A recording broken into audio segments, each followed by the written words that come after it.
Assalamualaikum warahmatullahi wabarakatuh. Gunakan nasi Muhammad Salabi MPM 2259210. Di sini saya akan menjelaskan hasil kerja atau tugas saya tentang keselamatan kerja dan kerahasiaan data di tempat kerja. Di sini saya mengambil keselamatan kerja di keselamatan kerja di kantor, yaitu isu keselamatan kerja di kantor. Satu, kecelakaan akibat kabel dan peralatan kerja. Kabel yang berserakan dapat menyebabkan pekerja tersandung atau terjatuh. Peralatan listrik yang rusak juga dapat menyebabkan sengatan listrik dan korsleting. 2. Masalah ergonomi. Posisi duduk yang tidak tepat, meja atau kursi yang tidak sesuai, serta penggunaan komputer dalam waktu lama dapat menyebabkan kelelahan gangguan pada tubuh. 3. Resiko kebakaran.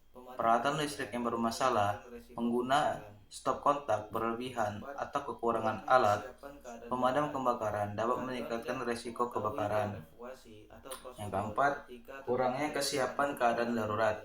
Karyawan tidak mengetahui jalur evakuasi atau prosedur ketika terjadi kebakaran, gempa, dan keadaan darurat lain dengan dapat mengalami kesulitan menyelamatkan diri. Selanjutnya, itu pentingnya keselamatan kerja di lingkungan. Lingkungan kerja, tempat kerja adalah lingkungan vital untuk menghasilkan barang atau jasa, memerlukan perhatian pada keselamatan dan keselamatan pekerja. Aspek ketiga, penting dalam keselamatan dan kesehatan kerja. Ketiga merupakan aspek krusial untuk mencegah kecelakaan dan penyakit akibat kerja. Regulasi ketiga di Indonesia. Keselamatan kerja di Indonesia diatur oleh Undang-Undang Nomor 1 Tahun 1970 menjadi dasar hukum utama. Tujuan penerapan ketiga bertujuan untuk mencegah kecelakaan, penyakit dan risiko lain yang membahayakan pekerjaan. Selanjutnya, yaitu urgensi keamanan data di perusahaan. Yang pertama, perkembangan teknologi. Kemajuan teknologi menuntut perusahaan untuk fokus pada keamanan dan kerahasiaan data selain keselamatan fisik. Yang kedua, resiko akses tidak sah. Akses atau penyebaran data oleh pihak tidak berwenang dapat menimbulkan kerugian besar bagi perusahaan dan individu. Yang ketiga, jenis data tersimpan. Perusahaan menyimpan data karyawan, pelanggan, keuangan, dan dokumen penting yang memerlukan perlindungan ketat. Yang terakhir, regulasi data pribadi. Perlindungan data pribadi di Indonesia diatur oleh Undang-Undang Nomor 27 Tahun 2022 mencakup proses dan keamanan. Yaitu tentang integrasi keselamatan dan kerahasiaan. Yang pertama, selanjutnya yaitu tentang integrasi keselamatan dan kerahasiaan. Yang pertama, dua hal penting yaitu keselamatan kerja dan kerahasiaan data adalah dua aspek yang harus diperhatikan secara bersamaan dan oleh perusahaan. Yang kedua, lingkungan fisik aman. Perusahaan wajib menciptakan lingkungan kerja yang aman secara fisik untuk semua karyawan. Yang ketiga, sistem pelindungan informasi. Penting juga untuk membangun sistem yang efektif dalam melindungi informasi data yang dimiliki perusahaan. Yang keempat, tanggung jawab perusahaan. Perusahaan memiliki tanggung jawab ganda untuk memastikan keselamatan fisik dan keamanan data secara menyeluruh. Oke, di sini saya terangkan dari strategi komprehensif keselamatan data kerahasiaan data. Ini tabelnya. Penting ketiga di lingkungan itu setingkat 92,5%. Urgensi keamanan data itu tingkatnya 95%. Integrasi keselamatan data itu 90%. Resiko tidak diterapkan yaitu 88%. Tanggung jawab perusahaan itu 93,5%. Prioritas utama perlindungan ini adalah tingkat skor kerja yang efektivitas. Beban kerja terlalu banyak. Yaitu yang selanjutnya masalah dalam pekerja kantor. 1. Beban kerja terlalu banyak Karyawan mendapatkan banyak tugas dan waktu penyelesaian yang terbatas, sehingga dapat menyebabkan kelelahan dan stres. 2. Kurangnya komunikasi. Informasi antara atasan dan karyawan atau antara bagian tidak tersampaikan dengan baik, sehingga dapat menimbulkan kesalahan dan pekerjaan. Yang ketiga, kesalahan dalam pengelolaan data. Kesalahan memasukkan, mengubah, atau menyimpan data dapat mengakibatkan informasi menjadi tidak akurat dan mengganggu pekerjaan. Keempat, keterlambatan pekerja. Pekerja dapat terlambat karena kekurangan koordinasi, kebanyakan tugas, atau kendala pada sistem dan peralatan kantor. 5. Masalah dengan komputer dan atau internet.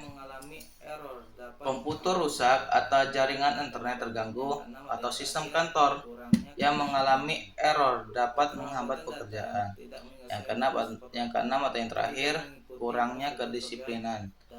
Keterlambatan datang, tidak menyelesaikan tugas tepat waktu, atau tidak mengikuti prosedur kerja dan dapat menurunkan aktivitas.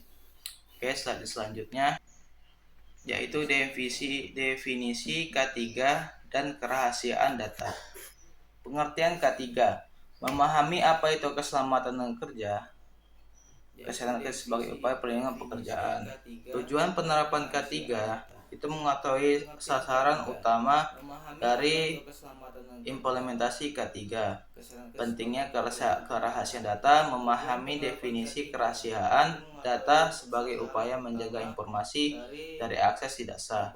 Jenis data yang dilindungi, mengidentifikasi kategori data yang wajib dijaga kerahasiaannya di lingkungan kerja. Selanjutnya itu resiko dan dampak tidak diterapkan. Yang pertama, resiko keselamatan kerja, mengidentifikasi berbagai potensi bahaya yang dapat terjadi di lingkungan kerja.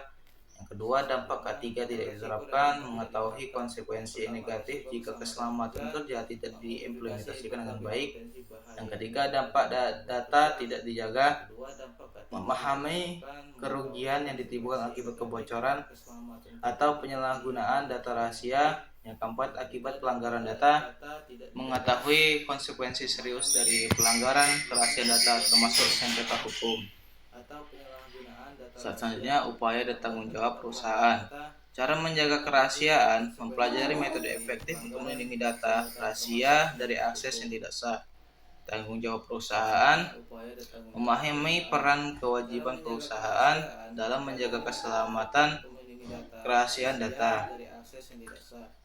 Tanggung jawab karyawan, mengetahui peran serta karyawan dalam mematuhi prosedur keselamatan dan menjaga kerahasiaan. Yang terakhir, upaya pencegahan terpadu, mengidentifikasi langkah-langkah komprehensif untuk mencegah risiko keselamatan dan keamanan data. Slide selanjutnya.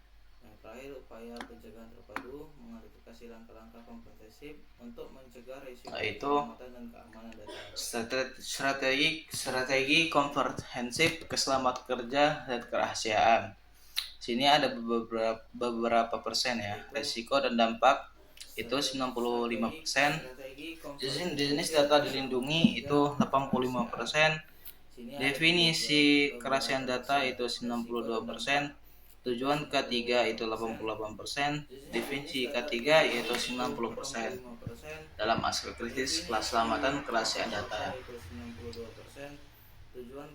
Ini adalah hubungan keselamatan kerja dan kerahasiaan data.